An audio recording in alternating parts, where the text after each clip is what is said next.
Oh hey, here's some things I wish I knew before starting Cardistry. Kind of like how I wish I made this video before the Start Cardistry one. Also, I wish I had better audio in the Start Cardistry one. But anyway, let's get right on into it.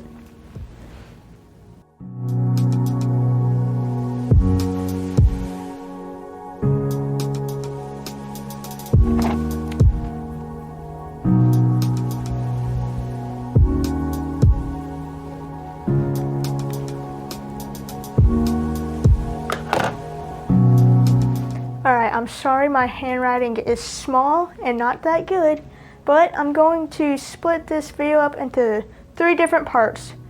So first is cards, second is tutorials, and third is practice. Hey, real quick, this is Evie from the future who just realized you didn't get practice on the whiteboard and you didn't write anything else on the whiteboard. But I guess that's okay. So obviously to start Cardistry, you will need a deck of cards. And I wish that somebody told me that bicycles work just fine, they're cheap and they're good quality, but I wish somebody also told me that there's some decks that are not as good that are also cheap. Like for example, for me, I don't like handling plastic coated cards because they just don't feel as good to me. And whenever I first started my Cardistry journey, I spent $3.50 on 2 decks of cards that did not handle as well as I thought. So the cards that I got were these. I think they're Ace Authentic playing cards by Cardamundi, and then these just classic cards by Cardamundi too. They just don't handle as well as bikes. These clump up and these are plastic coated and don't fare well at all. So just stick with bicycles, tally-hos, any Theory 11 or Illusionist or high quality cards. There are plenty of videos on YouTube to tell you the good cards and the bad cards. However, that does not mean that you can't use them. You can even use Uno or bridge size cards to practice Cardistry, but for best results, start off with bikes. Also, don't go out and spend too much money on playing cards unless you know for sure that you're going to keep up with Cardistry. Also, with your cards, I have found that black cards get dirty a lot more easily than white cards, which is kind of weird, I guess. And also, if you want to keep your cards in good shape, I have a video on that. Also for cards, you need to know the best places to buy them. So usually online is the best place to get cards. The only downside is shipping, but like I've seen Theory 11 cards on Amazon be cheaper than they are at like Target or Walmart or anything like that. So some websites to buy cards would be Amazon, eBay, any Cardistry website like 52 Cards, Anyone Worldwide, Fontaine, Art of Play. There's just so many. So basically just do some research and I'm sure you'll figure it out. So yeah, that's it for cards. Moving on to tutorials. I wish somebody told me that some tutorials out there are not very good. When I started Cardistry, the only channel that I watched tutorials on was the 52 Cards channel, because there are a lot of good explanations and videos on that channel. But I didn't realize that to really learn, you need to branch out into other channels and just things like that. I have a little like tab in my channels, on my YouTube channel, with a channels page of some of the best channels that I like, and they have good tutorials and tips and things like that. Like for example, Rise Magic tutorials are so in depth And also, there are just some tutorials out there that are not very good, because anyone worldwide can try to teach you, but sometimes they're not as good. However, at least anyone worldwide tutorials are free, and so you don't have to pay for them. And I also wish that I knew that I would have a long playlist of all the moves I wanted to learn, because there are so many and I'm just not good enough to learn them all yet. So that will definitely help you on your cardistry journey. Now when you're watching tutorials, sometimes you'll have to watch them more than once. And also, slow motions aren't really tutorials, but that does not mean you can't learn from them.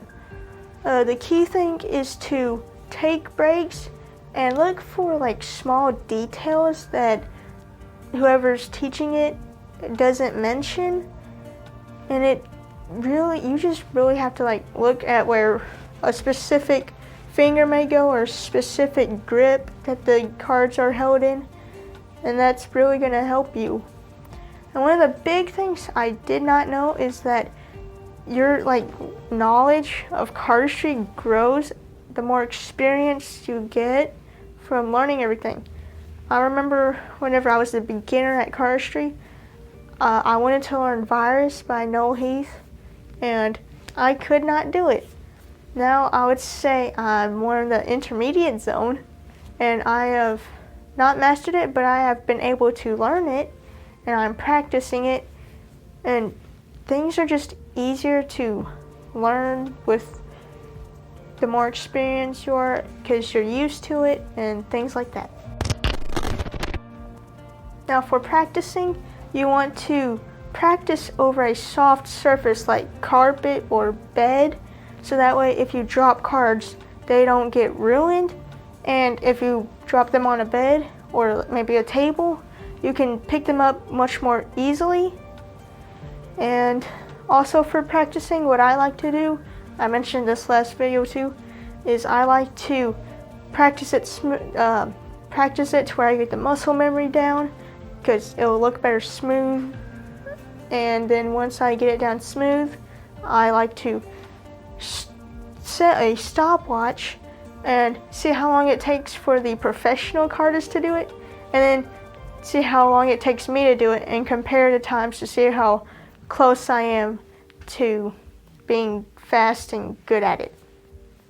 Now also for practicing, not everybody realizes this, but small hands for some moves do matter.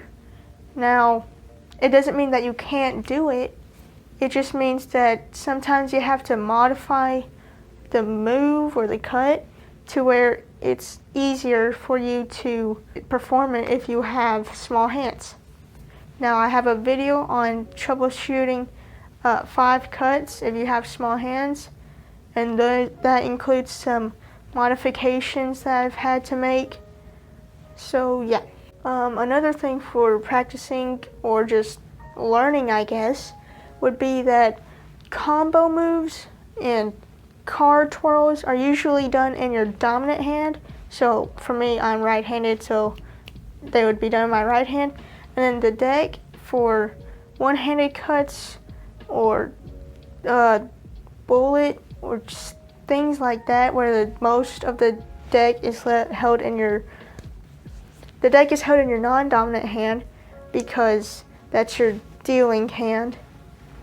Oh, and be sure to practice with a Clumpy deck if you have one instead of a new one, because it'll be too slippery to practice unless you're doing a fan or something like that where the cards need to be slippery.